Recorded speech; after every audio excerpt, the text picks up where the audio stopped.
Hallo liebe Hausbauhelden, mit Anfang Mitte 20 schon einen Hausbau planen.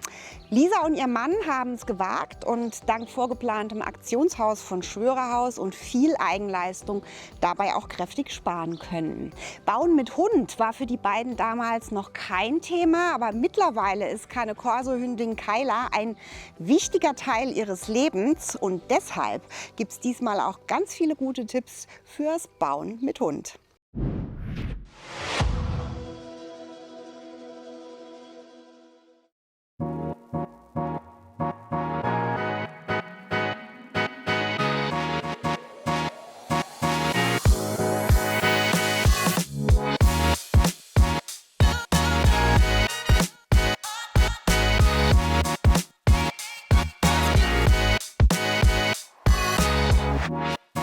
Hallo Lisa, schön, dass wir da sein dürfen. Sehr gerne.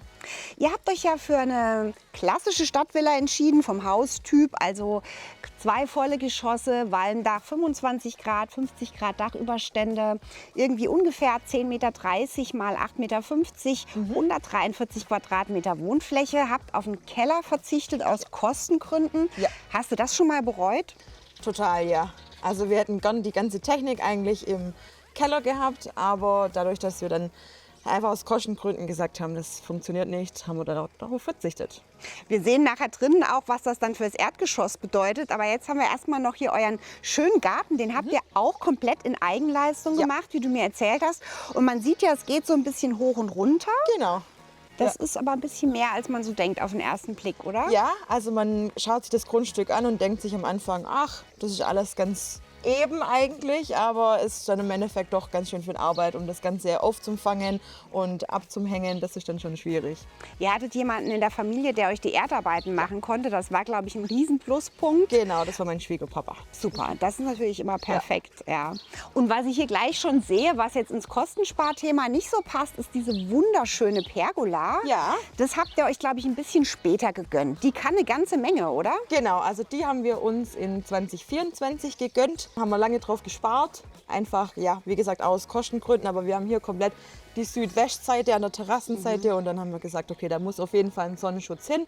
Und mit einer Markise ging es nicht, einfach vom Wind her. Weil hier so eine Angriffsfläche ist, dass wir sagen, okay, lieber eine Überdachung und die kann wirklich viel. Also wir können alle Seiten runterfahren, die Lamellen aufstellen, haben eine Beleuchtung, eine integrierte. Was muss man für sowas investieren? Schon ein bisschen.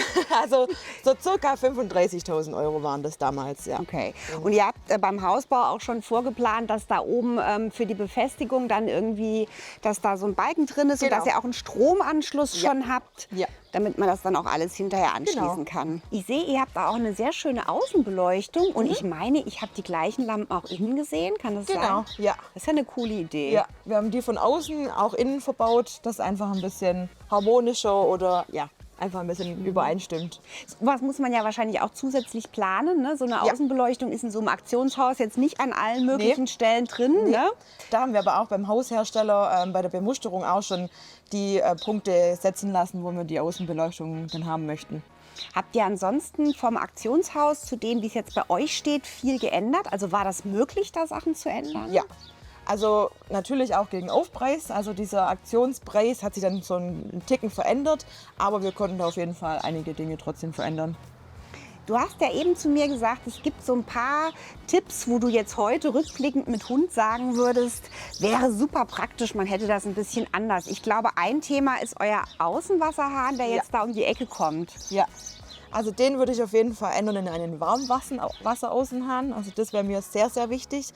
Dadurch, dass wir im Innenbereich, was man ja später dann sieht, keine Dusche mehr in dem Gästebad haben, wäre es mit Hund auf jeden Fall sehr zu empfehlen, dass man da einen Außenwasserhahn mit Warmwasser macht. Wenn man dann einfach nach dem Gassi gehen, kurz kommen kann, einmal abspritzen mit dem Warmwasser und dann ist es angenehmer für den Hund und für den Mensch natürlich auch. Ja.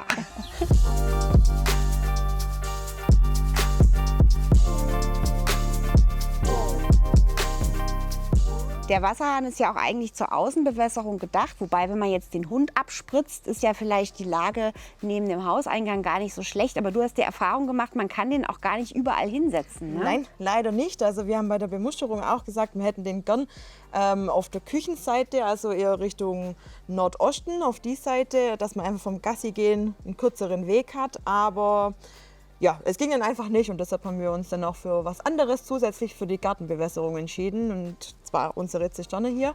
Super. Unterm Globus. Die nutzen wir eigentlich komplett für die ganze Gartenbewässerung hier ringsrum.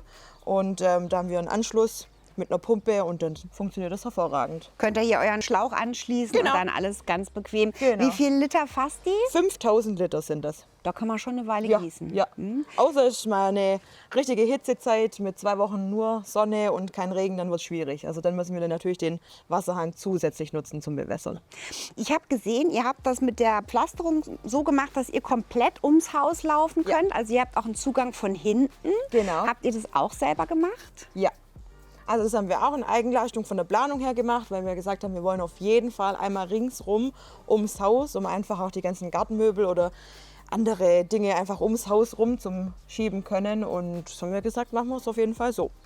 Und dass die Garage jetzt hier vorne steht, war ursprünglich auch mal anders gedacht. Genau, Ne? also die wollten wir eigentlich im oberen Bereich haben, aber das ging vom Bebauungsplan her nicht. Und deshalb haben wir gesagt, dann machen wir sie hier.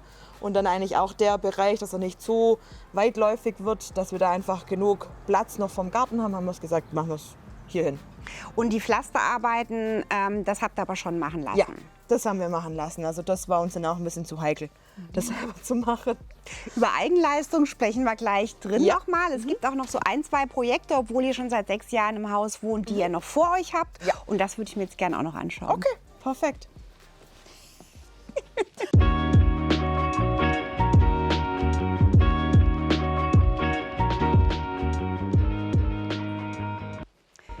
Hier sind wir jetzt gerade an dem Wasserhahn vorbeigelaufen und wir sehen jetzt hier auch die Fensterplanung. Da hast du mir gesagt, würdest du heute auch ein bisschen anders rangehen. Ja, also bei uns war es eigentlich das Problem bei der Fensterplanung, dass wir eigentlich immer nur von innen geschaut haben, also von innen von den Räumen.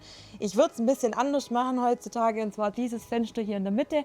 Da hätte ich gern ein größeres oder ein länglicheres Fenster, einfach, dass man ein bisschen mehr Licht im Treppenhaus hat, aber das Negative ist halt auch so ein bisschen, dass man dann mehr Einsicht hat von außen. Da beim Wohnzimmer gab es nämlich noch eine zusätzliche Terrassentür, also eine ganz normale Tür.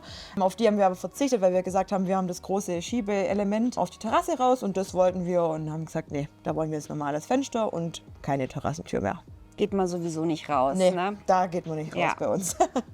Und so schmale Fenster, würdest du jetzt sagen, hast du auch viel gesehen, sehen auch schick aus? Ja, im Internet sieht man natürlich brutal viele Sachen. Auch so im Nachhinein habe ich gesagt, würde ich es ganz cool finden, eigentlich im Gaming-Raum, so diese Säulenfenster. Aber da hat man halt das Problem, dass man dann wieder keinen Rollladen hinmachen kann. Oder da müsste man mit Plissés arbeiten und da braucht man schon eher einen dunkleren Raum, sage ich mal, beim Gamen. Ja. Alles klar, dann lass uns doch mal reingucken, Okay, oder? perfekt.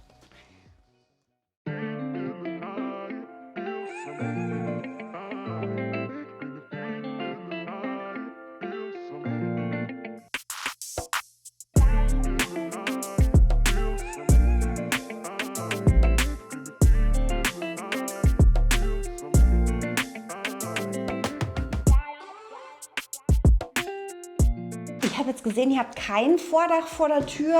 Braucht ihr keins? Fehlt euch das? Also fehlen tut es uns auf jeden Fall. Wir hätten es auch gern gehabt und ich muss auch sagen, hätten wir es gleich von Anfang an gemacht, wäre es sinnvoller gewesen, weil ja, wir wollten eigentlich ein so das Bettung, so ein umgedrehtes L, aber mit einem Holzhaus und dann mit dem Betonanbau haben wir gedacht, wird es vielleicht auch ein bisschen Schwierigkeiten geben, aber ja, es kommt auf jeden Fall noch eins. Also die Vorbereitung ist auf jeden Fall da. Okay. Ja, was man nicht gleich macht, ne? Genau. Dauert dann oft ewig. Aber jetzt sind wir schon in eurer schönen Diele und das sind, glaube ich, 8,5 Quadratmeter, also eigentlich genug Platz. Wenn ich jetzt hier meine Jacke aufhängen will, wo ist eure Garderobe? Schwierig, also wir haben hier eine abgehangene Decke und wir hatten hier schon so eine freischwebende Garderobe mal dran, hat dann aber leider nicht ganz so gut gehalten, also mehr wie 2 Jacken ging leider nicht und ja, wir haben hier auch so einen riesengroßen Stromverteilerkasten und deshalb ja, wird es da ein bisschen schwierig, aber wir haben gesagt, wir machen da eventuell ja, so ein einen Garderobenschrank und lassen dann einfach die Rückwand weg, dass man einfach noch diese Sicherheitsgründe noch hat. Dass man praktisch an den Kasten immer drankommt und das ist genau. richtig, genau. Mit der abgehängten Decke muss man vielleicht dazu sagen, das ist hier auch etwas niedriger, weil ihr hier so eine Lüftungsheizung drin habt, hast du mir schon erzählt, dass man da vielleicht nachher auch mal guckt, wie man das steuert. Hier gibt es so ein Strahlungselement, weil da die Tür ja auch öfter offen ist. Damit Deshalb ist es da, so kühler, genau. Habt ihr das im Flur schon mal benutzt? Im Flur tatsächlich nicht. Im Treppenhaus oben haben wir das gleiche Produkt nochmal, aber wir benutzen das hier eigentlich überhaupt nicht. Also wenn dann nur im Badezimmer, da haben wir das auch noch als Zusatzelement. Das braucht man halt einfach. Also beim Haushersteller war das Pflicht sozusagen. Dann schauen wir doch jetzt gleich mal in den Wohn-Ess-Kochbereich, oder? Ja.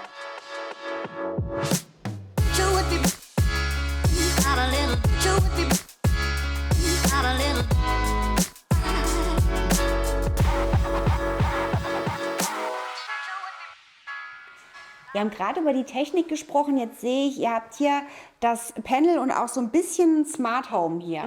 Genau, also über dieses Mini-Tablet, sage ich immer so schön, kann man das ganze Haus steuern, also von der Heizung und von der Lüftungsanlage her. Ich habe dann hier im Endeffekt meine ganzen Raumeinstellungen, wo ich die einzelnen Räume steuern kann. Heizen, lüften oder auch runterkühlen, also das funktioniert auch ganz gut. Und ja, hier haben wir unsere Jalousienleiste, also das ist alles mit Funk gesteuert, kann ich pro Raum übers Handy auch so ein bisschen steuern und ja, im Sommer geht es dann auch ganz gut mit 19 oder 20 Grad, je nachdem kann man das Haus dann doch ganz schön runterkühlen, indem man natürlich gleich die Beschattung einstellt und morgens vielleicht noch ganz kurz einmal durchlüftet, was man nicht müsste wegen der Lüftungsanlage, also die macht es eigentlich auch ganz gut, aber ich brauche es für mich einfach so ein bisschen. Muss vielleicht dazu sagen, das ist eine Luft-Luft-Wärmepumpe. Ihr habt also keine Fußbodenheizung hier drin, sondern das geht dann über diese Deckenauslässe, die wir ja überall sehen. Und ich finde jetzt aber, dass der Fußboden einen relativ warmen Eindruck macht. Sind das Fliesen? Nee, ne? Nee, das ist so eine Art Vinylboden und deshalb haben wir auch auf eine Fußbodenheizung verzichtet. Also wir haben gesagt, wenn wir den ganzen Wohnbereich fließen würden, dann muss auf jeden Fall eine Fußbodenheizung her. Weil wir ja keinen Keller haben, kommt die Kühle halt doch schon so ein bisschen von unten hoch. Und deshalb haben wir gesagt, machen wir keine Fußbodenheizung und den Vinylboden. Aber das war auch wahrscheinlich ein Kostenthema, Fußbodenheizung. Ne? Das wäre einfach teurer gewesen. Ja. Und ihr habt die Bodenbelege und ich glaube auch die Malerarbeiten in Eigenleistung gemacht. Habt ihr rausgenommen. Ja. Würdest du das heute nochmal so machen? Nein, auf keinen Fall. Also gut, die Fußbodenbelege, das würden wir nochmal so machen. Das ist aber auch eigentlich gar kein Problem, aber so diese Malerarbeiten, also da kommt schon was auf einen zu, wo man nicht damit rechnet. Also das ganze Verspachteln, Schleifen, Tapezieren, Streichen, das war dann halt schon ein hoher Punkt, wo wir gesagt haben, also so körperlich war das schon sehr, sehr anstrengend. Ihr habt praktisch 5 oder 6 Wochen jeden Tag nach der Arbeit, jedes Wochenende hier im Haus verbracht, hast du mir erzählt, weil man ja eben nicht nur irgendwie was streichen muss und ihr wolltet auch, glaube ich, ursprünglich diesen Malervlies, da hätte man es nochmal glatter spachteln müssen. Genau. Jetzt habt ihr Raufaser, ist, glaube ich, auch mit Hund gar nicht so schlecht, oder? Nee, das ist perfekt. Ja, eigentlich wollten wir dann diese Malervlies-Geschichte eigentlich haben, aber wie gesagt, muss man da so viel spachteln und schleifen und das Ganze mehrmals wiederholen. Dann haben wir gesagt, okay, wir machen eine Tapete drauf und wir haben da eine Silikonfarbe drauf. Also das ist mit Hund wirklich wärmstens zu empfehlen. Vor allem, wenn man vielleicht nach dem Gassi gehen mal reinkommt und der Hund nicht ganz so trocken ist oder so sauber ist und die sich schüttelt, dann kann man es ganz gut abwischen einfach von der Tapete. Und ich glaube, auch wenn da mal ein Kratzer ist oder was beschädigt ist, man kann halt so eine Raufaser partiell gut austauschen. Bei so einem Malervlies muss man immer gleich die ganze Wand machen, sonst sieht man den Ansatz. Ne? Ja, also das ist wirklich robust. Kannst du dich noch erinnern, was ihr so größenordnungsmäßig durch dieses Rausnehmen der Malerarbeiten aus dem Angebot sparen konntet? Also es ist schon eine Weile her, also wir wohnen ja jetzt schon 5 Jahre hier im Haus, aber ich glaube, es war so um die 32.000 Euro waren das schon. Also aber mit allem. Ist echt hart, ne? Ja, also ich würde es nicht nochmal selber machen, das wäre mir wirklich too much. Jetzt sind wir ja in eurem Wohn-Ess-Bereich, insgesamt 36,5 Quadratmeter. Die Küche, da sind etwa 9,3 Quadratmeter. Wie habt ihr die denn geplant oder was würdest du da heute vielleicht anders machen? Also die Küche, die ist auch von einem regionalen Küchenbauer. Die Höhe fanden wir super. Also die Arbeitshöhe, die finden wir immer noch richtig klasse. Das Einzige, was wir auf jeden Fall ändern würden, und das war auch in der Planungsphase auch schon so ein bisschen ein Punkt, ist die Küchenarbeitsplatte. Also wir hätten lieber gern eine Granitarbeitsplatte, eine Natursteinplatte gehabt. Also die ist recht dünn, ist so eine Kunststoffarbeitsplatte und hat so eine Metallbeschichtung, aber die ist sehr, sehr kratzempfindlich. Also wenn man da einen Topf oder irgendwas drüber schiebt, da hat man sofort Kratzer drin. Das ist so ein bisschen Manko. Granitplatte ist halt auch wieder eine Kostenfrage, ne? Ja, wahrscheinlich. Also für die Küchengröße hätte die Platte damals um die 12.000 € gekostet. Okay. Nur die Platte. Das muss man sich echt überlegen. Ne? Ja. Ja. Die Fenster sind ja hier jetzt auch ganz interessant, irgendwie unterschiedlich hoch. Magst du dazu noch was sagen? Also das Fenster, das finden wir eigentlich ganz gut platziert. Wenn man nicht so eine hohe Fläche hat oder eine große Fläche hat, wo man reinschauen kann. Man hat trotzdem so ein bisschen den Lichteinfluss. Da war es uns auch wichtig, dass wir im Endeffekt so ein bisschen bündig mit der Küchenseite hier sind. Genau. Gut, bei dem Fenster da finden wir es ein bisschen schade. Was uns da wichtig war, dass wir einfach bündig mit der Arbeitsfläche sind. Aber die Höhe würden wir nachträglich ein bisschen anders gestalten. Und zwar im Endeffekt vielleicht bis zu der Regalkante hoch, dass wir da die Glasfläche haben, dass man einfach tiefer oder weiter in den Garten rausschauen kann. Was hat denn deine Küche noch so für versteckte Features? Die kann ich euch gerne mal zeigen. Also wir haben hier einmal unsere versteckte Mikrowelle. Da muss man natürlich auch immer ganz den Stromanschluss mitplanen. Also das hat unser Küchenbauer dann auch ganz gut uns drauf gleich angesprochen. Finde ich eigentlich ganz geschickt. Auch eine Abluft, ne? Genau, also hinten ist auch im Endeffekt frei und so ein Lüftungsschacht, so ein kleiner. Genau, dann denkt man ja hier eigentlich, so unser Kühlschrank ist hier, unsere Gefriere ist da, ist aber gar nicht so, weil wir uns unbedingt einen großen Kühlschrank gönnen wollten. Haben wir gesagt, machen wir das ganze große Teil hier rein. Genau, und weil der Küchenbauer uns auch darauf hingewiesen hat, wir sollen auf gar keinen Fall eine Gefriere unter den Backofen machen, was natürlich auch Sinn macht, ist hier unsere Gefriere.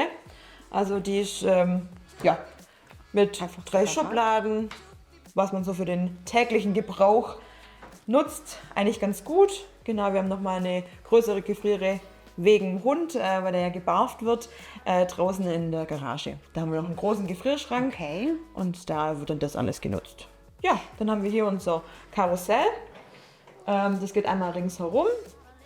Genau, und das nutzen wir eigentlich auch alltäglich. Die Spüle ist auch nicht so ganz gewöhnlich. Du hast ein kleines und ein großes Becken. Ist das irgendwie cool? Also anfangs fand ich es ganz toll, weil ich mir dachte, ach komm, dann kann man hier ganz gut Obst und Gemüse waschen und hat dann hier noch so ein bisschen eine Ablage, wenn man dann doch mal spült, weil heutzutage spült ja nicht jeder mehr.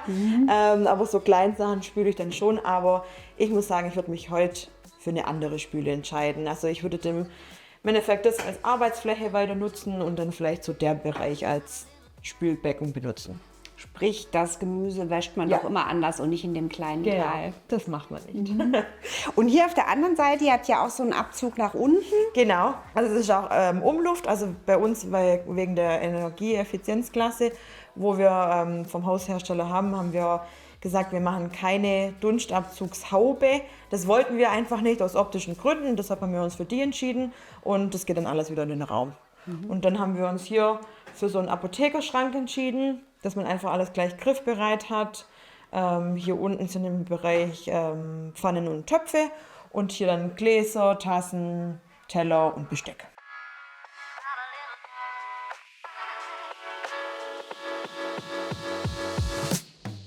Das war jetzt hier euer einziger Ausgang nach draußen. Du hast eben gesagt, ursprünglich wäre auch da noch so eine Tür oder da noch so eine Tür gewesen. Die braucht man an der Stelle wirklich nicht und dann kann man auch kein Sofa stellen. Ne? Genau. Also das Sofa war schon bei uns im Besitz, bevor wir gebaut haben und wir haben gesagt, wir nehmen das auf jeden Fall mit. Klar, mit der Zeit holt man sich vielleicht auch mal ein anderes, aber wenn man das jetzt so genau sieht, das wäre halt brutal eng geworden dann, dass man da auch noch rausgeht und wir finden einfach von der Küche aus direkt hier raus auf Terrasse ist eigentlich am sinnvollsten.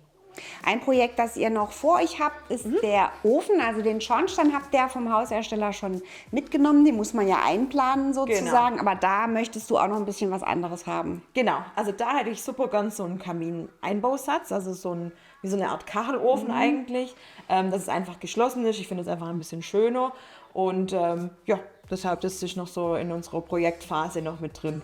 Habt ihr den viel an? Weil ihr habt ja ein hochgedämmtes Haus. Macht ihr das im Winter an? Benutzt ihr das? Ja, also im Winter haben wir eigentlich den Ofen immer an, einfach auch aus Kostengründen, dass wir einfach uns den Strom so ein bisschen sparen. Wir haben jetzt seit einem guten Jahr eine PV-Anlage auf dem Dach. Die Vorbereitung waren wir leider, muss man sagen, so ein bisschen gutgläubig und haben die rausgenommen bei der Bemusterung, die Vorbereitung für die PV. Deshalb hatten wir jetzt natürlich ein bisschen mehr Arbeit, aber ja, um einfach den Strom so ein bisschen zu sparen, haben wir gesagt, machen wir auf jeden Fall die Heizung mit dem Ofen. Das heißt, im Winter, wenn es richtig kalt ist, habt ihr auch mal den Holzofen an, dann muss die Wärmepumpe nicht so viel leisten. Genau. Und du würdest empfehlen, diese Vorbereitung für die PV immer irgendwie mitzuplanen von Anfang Auf jeden an? Fall. Auf jeden Fall. In der heutigen Zeit auf jeden Fall. Alles klar. Dann lass uns doch mal kurz noch in den Technikraum gucken, weil da haben wir jetzt gerade so viel drüber gesprochen. Klar.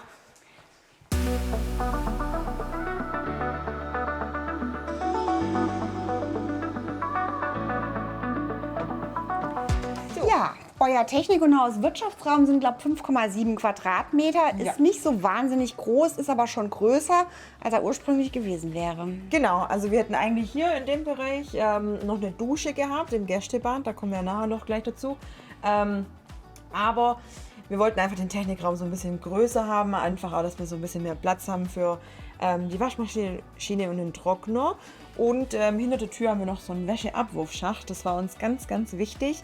Der kommt vom Bad aus hier runter und mit der Dusche hat es dann einfach nicht mehr gepasst hier mit rein. Also dann hätte irgendwie das ganze System irgendwie anders platziert werden müssen. Und dann haben wir gesagt, nee, wir bestehen auf unseren Abwurfschacht. Okay. Und was ich jetzt merke, ihr habt jetzt hier einen der wenigen Räume mit Fliesen und hier ist es richtig kalt von den Füßen. Ja. Auf dem Vinyl, obwohl ja keine Fußbodenheizung drunter ist, ist es viel, viel wärmer. Ist mir noch nie so aufgefallen. Ja, finde ich aber auch, Ja. merkt man extrem, weil der Boden auch so ein bisschen weicher ist, finde ich. Und dadurch auch so ein bisschen mehr Wärme abstrahlt. Hat sich das mit dem weichen Boden, mit dem Hund auch bewährt? Also kratzmäßig und so? Also da merkt man gar nichts, muss ich wirklich sagen. Also klar, wenn sie jetzt mal in ihrem Spielmodus ist, die Kyla, dann rutscht sie da zwar auch schon ein bisschen rum, aber so von den Krallen her und Kratzern, das sieht man da jetzt eigentlich gar nicht so extrem. Weil es natürlich ist, wenn irgendwie ein spitzer Gegenstand irgendwie so runterfällt, dann kann schon mal sein, dass eine kleine Macke drin ist. Dann lass uns doch noch mal schnell ins Gäste-WC gucken, wo Na jetzt klar. keine Hundedusche drin ist. Ja, leider. Da haben wir jetzt noch 2,88 Genau. Quadratmeter. Ja. Und hier schon eine hohe Brüstung, aber trotzdem habt ihr da auch noch mal so ein satiniertes Glas drin, dass man Ja. euch nicht reinguckt. Habt Genau. ihr oben, glaube ich, auch. Habt ihr euch gleich für entschieden? Genau, das haben wir gleich beim Hausbauhersteller gemacht. Einfach, weil wir so ein bisschen diesen Blick, das Sichtschutz haben wollten, aber diese Helligkeit einfach trotzdem auch noch mit im Raum. Und ich finde, also durch das satinierte Glas kommt trotzdem noch der Lichteinfluss gut hier rein. Ihr habt hier sehr schöne Fliesen, so ein bisschen in Betonoptik, 60 mal 60. Habt ihr das Verlegen auch selber gemacht? Also wir haben es beim Haushersteller haben wir es rausgenommen, haben es auch in Eigenleistung gemacht, aber mit einem regionalen Fliesenleger dann. Also der hat es bei uns hier gemacht. Jetzt gibt es hier unten noch ein Zimmer, das sogenannte Gaming-Zimmer. Ja. Da würde ich jetzt gerne auch noch reingucken. Genau.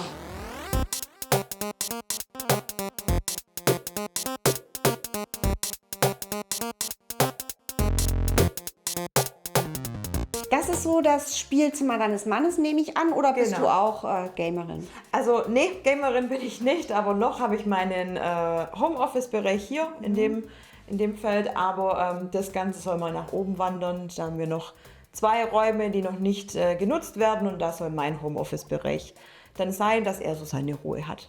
Ihr habt hier eine ganz interessante Wandgestaltung. Also man sieht ja jetzt, hier sind nochmal Kanäle von Ja. dieser Lüftungsanlage, deshalb ist es hier abgehängt. Aber ihr habt das ganz gut genutzt. Da nochmal so eine Leiste. Ich glaube, das kann man auch noch beleuchten, oder? Und die Rückwand habt ihr auch gestaltet. Ist das eine akustische oder eine optische? Eigentlich beides. Also das sind auf jeden Fall schon so leichte Akustikpaneele, aber das sind so Styrodurplatten, wo man eigentlich ganz frei auch gestalten kann. Man kann ein bisschen dran rumschneiden oder Aussparungen machen. Da haben wir hier noch einen so einen Punkt, da war nochmal ein Bildschirm dran. Und die werden eigentlich geklebt und dann kann man die auch ganz easy wieder wegnehmen von der Wand.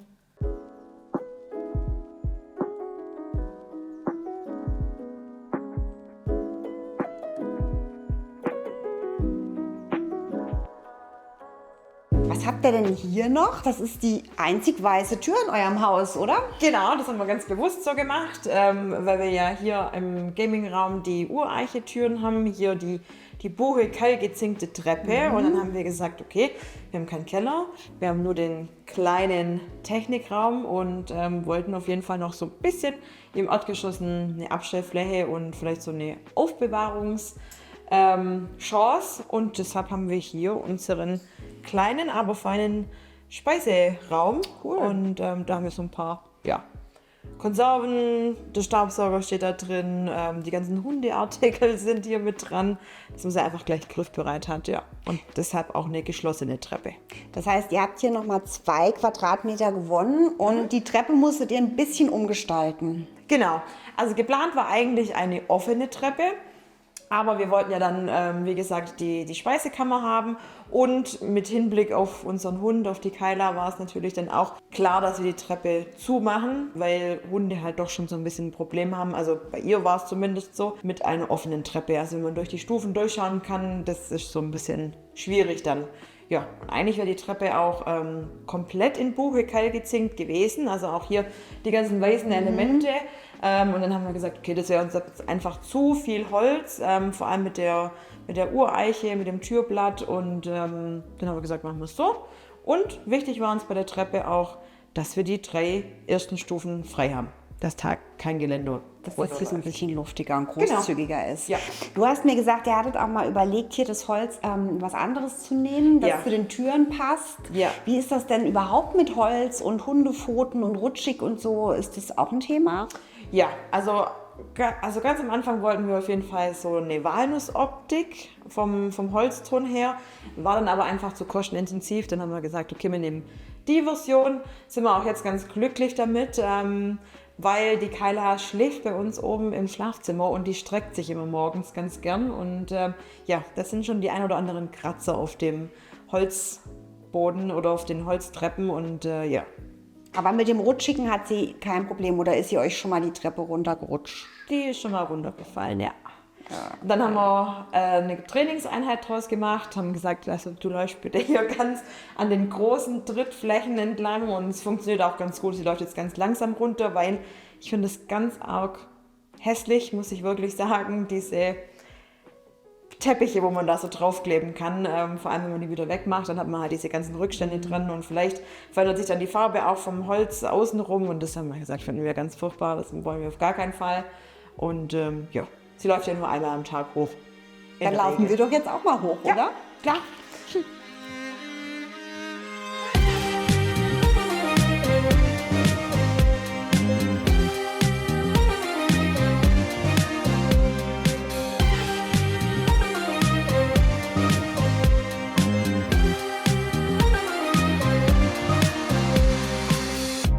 Das war jetzt, glaube ich, das Fenster, wo du gesagt hast, das hätte ein bisschen größer sein können.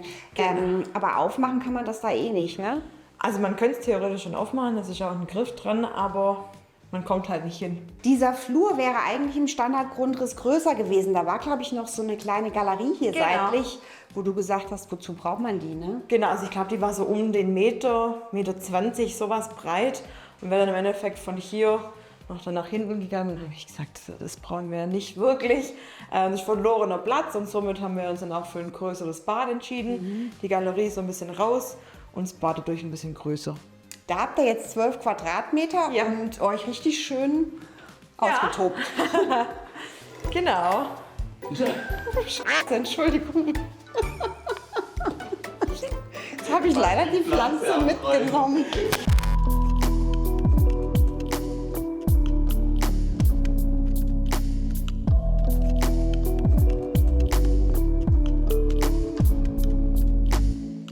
Also diesen Bereich hättet ihr praktisch jetzt nicht im Bad, sondern das wäre Flur.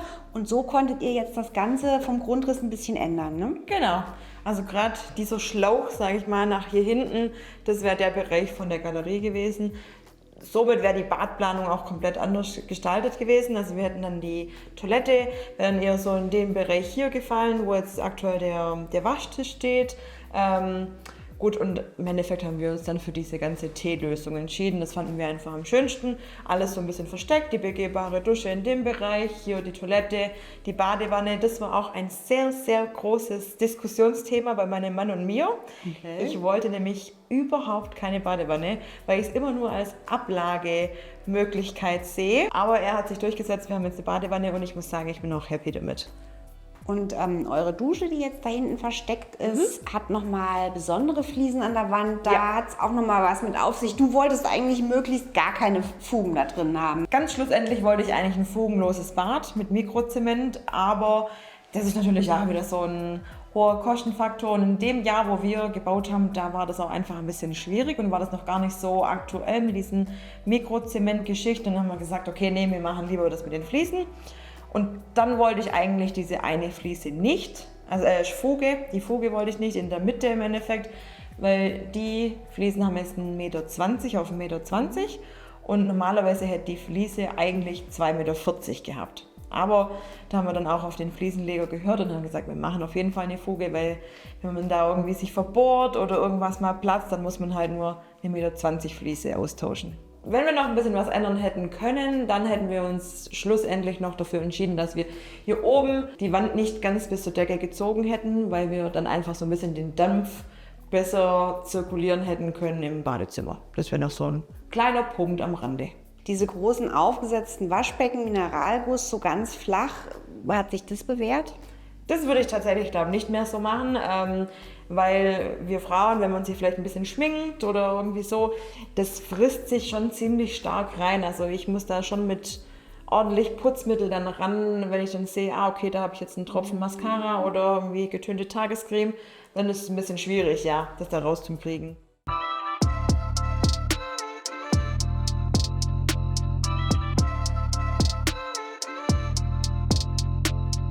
Euer Schlafzimmer mit integrierter Ankleide sind 22 Quadratmeter. Ich sehe jetzt hier die Schrankrückwand. Hattet ihr mal überlegt, hier auch eine Wand hinzumachen? Ja, also am Anfang hatten wir noch gedacht, wir ziehen hier am besten eine Wand. Dann kann man den Schrank einfach angrenzen, dann die Wand hinstellen. Aber davon hat uns unser Architekt dann abgeraten, was wir schlussendlich auch richtig gut finden. Weil man, wenn man sagt, okay, man möchte den Raum irgendwie so ein bisschen umgestalten, man möchte, keine Ahnung, vielleicht die Ankleide irgendwo anders hin machen oder so, kann man hier einfach noch so ein bisschen jonglieren mit den Möbeln. Aber hier sieht man ja, also nichts passiert mit der Schrankrückwand. Das ist auch noch so ein kleines Projekt von uns oder ein kleines, großes Projekt. Da möchten wir ganz so Holzakustikpaneele hinmachen, im Endeffekt so längs. Und dann hier vielleicht auch irgendwie noch ein bisschen, ja, vielleicht ein Bild ran oder irgendwie sowas. Aber das wird auf jeden Fall noch verkleidet und ja. Ja, man sieht auch nach 6 Jahren Wohnen, man ist eigentlich noch nie fertig. Ne? Genau. Es gibt immer noch was zu tun. Ja. Betrifft auch eure beiden anderen Zimmer hier oben. Genau. Da ist noch wird noch ein Yoga- oder Fitnesszimmer und noch ein Homeoffice entstehen. Genau. Das heißt, wir haben jetzt alles gesehen. Ja. Vielen Dank, dass du uns alles gezeigt sehr hast. gerne. Und wenn ihr die Grundrisse noch anschauen wollt, gibt es wie immer unten in der Videobeschreibung einen Link in unsere Hausdatenbank.